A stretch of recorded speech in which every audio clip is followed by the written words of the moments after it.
दोस्तों, आप सभी लोगों का स्वागत है हमारे YouTube चैनल कविंदर भैया पर। इस वीडियो में हम लोग पढ़ने वाले हैं कक्षा 8 का विज्ञान भारती यूपी बोर्ड का इकाई 8। इस इकाई का नाम है किशोरावस्था। इसके हम लोग प्रश्न उत्तर को देखने वाले हैं। चलिए पहला प्रश्न देखते हैं। निम्नलिखित प्रश्नों में सही विकल्प छांटकर अभ्यास पुस्तिका में लिखिए। यहाँ पे प्रश्नों में विकल्प दिए गए हैं, जो विकल्प सही है उसको छांटकर लिखना है। क नंबर प्रश्न है किशोरावस्था की अवधि है। अ विकल्प है 0 से 5 वर्ष, ब है 6 से 11 वर्ष, स है 11 से 19 वर्ष और द है 20 से 50 वर्ष। तो हमारा सही विकल्प हो जाएगा विकल्प स, 11 से 19 वर्ष की अवधि किशोरावस्था की होती है। अगला प्रश्न देखेंगे। ख नंबर प्रश्न है एस्ट्रोजन है। अ अंतःस्रावी ग्रंथि, ब स्त्री हार्मोन, स पुरुष हार्मोन और द प्रजनन विधि। इसका सही विकल्प हो जाएगा स्त्री हार्मोन। एस्ट्रोजन एक प्रकार का स्त्री हार्मोन है। अगला प्रश्न है ग नंबर। सामान्यतः ऋतुस्राव आरंभ होता है। विकल्प अ है 11 से 13 वर्ष, ब है 20 से 25 वर्ष, स है 45 से 50 वर्ष और द है कभी नहीं। तो हमारा सही विकल्प हो जाएगा 11 से 13 वर्ष। अगला प्रश्न है घ नंबर। किशोरावस्था में स्वस्थ पोषण से संबंधित योजनाएं हैं। अ विकल्प है समेकित बाल विकास कार्यक्रम, ब है राष्ट्रीय बाल स्वास्थ्य कार्यक्रम, स है सर्व शिक्षा अभियान, ग्राम स्वास्थ्य पोषण दिवस, द है उपरोक्त सभी।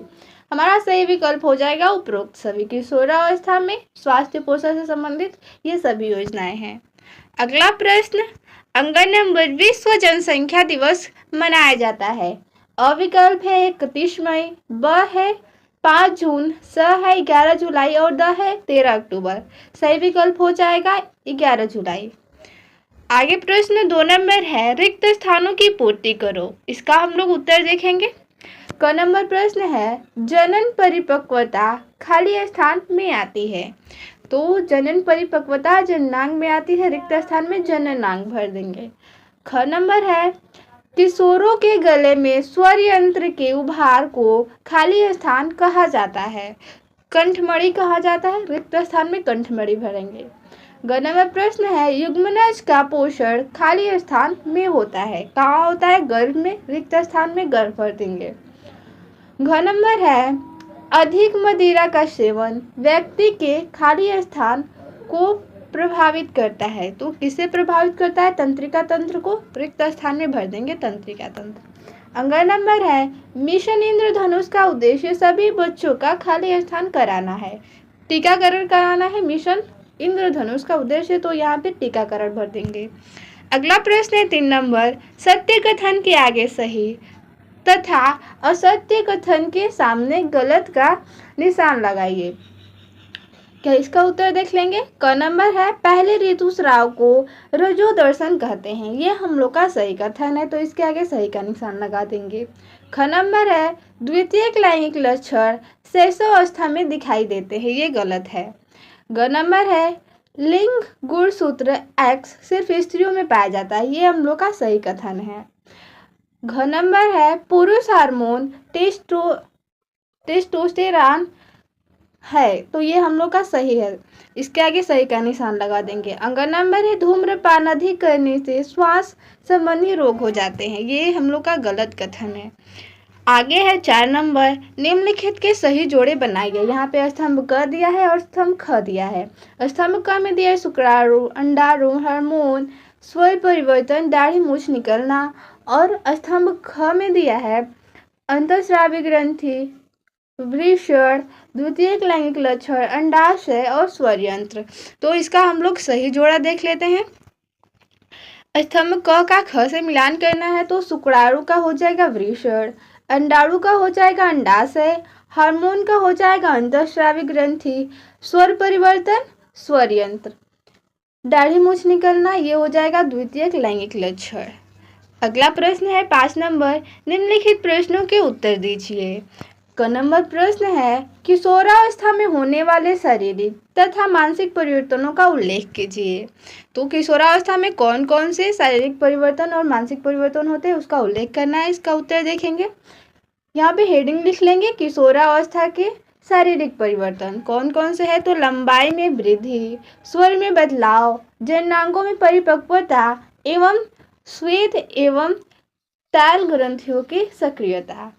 और मानसिक परिवर्तन हेडिंग देकर उसमें जो भी मानसिक परिवर्तन है उसको लिखना है। तो मानसिक परिवर्तन में हो जाएगा संवेदनशीलता, भावुकता, चिंतनशीलता आदि परिलक्षित होते हैं।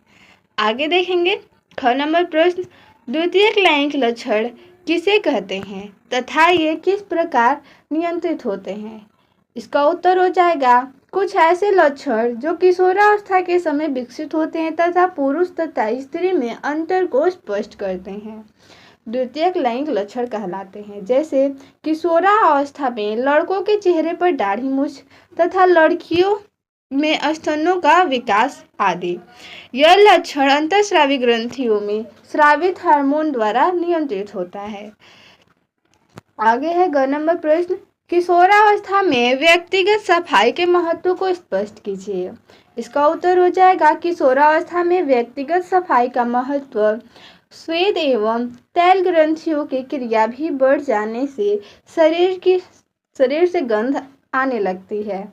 गंदगी बने रहने की स्थिति में चर्म रोग, खुजली तथा अन्य यौन रोग होने का आशंका बना रहता है। अगला प्रश्न है घ नंबर, युग्मज में लिंग निर्धारण किस प्रकार होता है समझाइए। इसका उत्तर हो जाएगा मनुष्य के प्रत्येक कोशिका के केंद्रक में 23 जोड़ा अर्थात 46 गुणसूत्र होते हैं, जिनमें से 22 जोड़े समान प्रकृति के होते हैं, जबकि 23वां जोड़ा अर्थात 2 गुणसूत्र इनसे जो होते हैं भिन्न प्रकृति के होते हैं। यही लिंग गुणसूत्र हैं जो X तथा Y के रूप में पहचाने जाते हैं। स्त्री में 2 X गुणसूत्र होते हैं, जबकि पुरुष में 1 X तथा 1 Y गुणसूत्र होता है। यदि Y गुणसूत्र वाला शुक्राणु अंडाणु के साथ निषेचित होता है तो युग्मनज XY प्रकृति का होता है और नवजात शिशु लड़का होता है, जबकि X गुणसूत्र वाले शुक्राणु के साथ अंडाणु के निषेचित होने पर युग्मनज XX प्रकृति का होता है और नवजात शिशु लड़की होती है। अगला नंबर प्रश्न है किशोरावस्था में पोषण का क्या महत्व है। किशोर तथा किशोरियों के पोषण में सुधार लाने हेतु किए जाने वाले क्रियाकलाप पर प्रकाश डालिए। इसका उत्तर हो जाएगा किशोरावस्था में पोषक आहार लेने से शरीर तेजी से वृद्धि एवं विकास करता है। किशोर तथा किशोरियों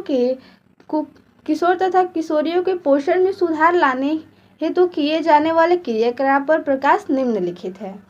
कौन कौन से हैं? यहाँ पे पहला हेडिंग में हो जाएगा समेकित बाल विकास कार्यक्रम, वृद्धि निगरानी, अनुपूरक पोषाहार, किशोर व गर्भवती माँ की देखभाल।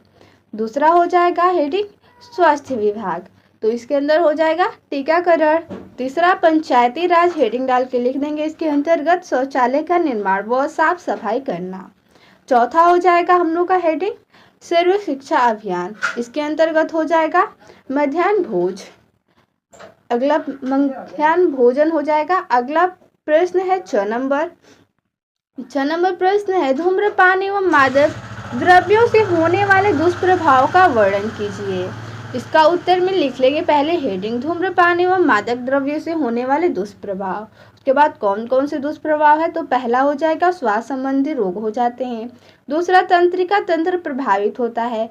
तीसरा कमजोर तथा संवेदन शून्य हो जाता है। 6 नंबर प्रश्न है जनसंख्या वृद्धि के कारण तथा उनसे होने वाले कुप्रभाव को समझाइए।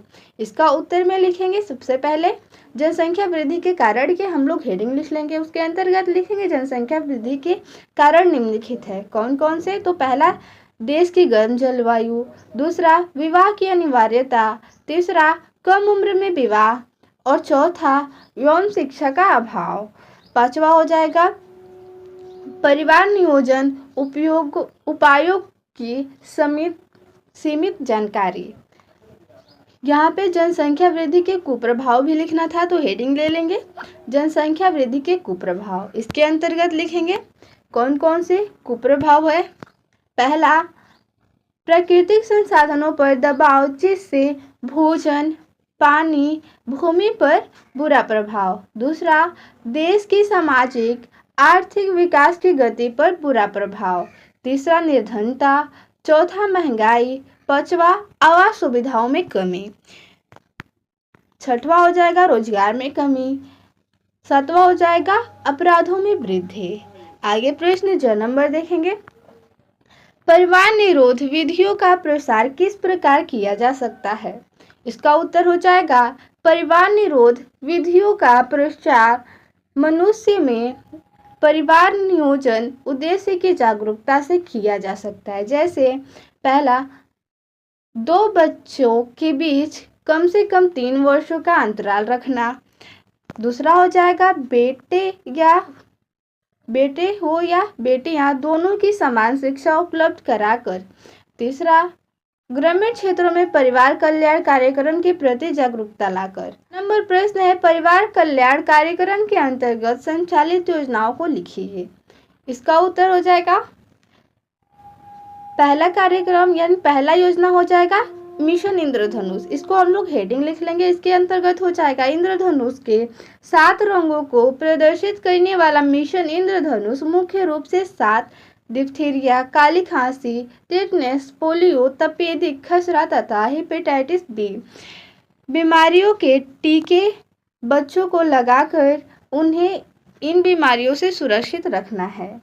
दूसरा हो जाएगा योजना जननी सुरक्षा योजना। इसको दूसरा हेडिंग के अंतर्गत लिख लेंगे। इसका उद्देश्य गरीब गर्भवती महिलाओं को संस्थागत प्रसूति कराने के लिए 1000 रुपए की आर्थिक सहायता प्रदान करना है। तीसरा हेडिंग हो जाएगा राष्ट्रीय एम्बुलेंस सेवा। इसका उद्देश्य दूरस्थ ग्रामीण क्षेत्रों में गर्भवती महिलाओं तथा नवजात शिशुओं को 2400 घंटे निःशुल्क चिकित्सा सुविधा प्रदान कराना है। तो इस वीडियो में इतना ही प्रश्न उत्तर था। मिलते हैं अगले वीडियो में। धन्यवाद।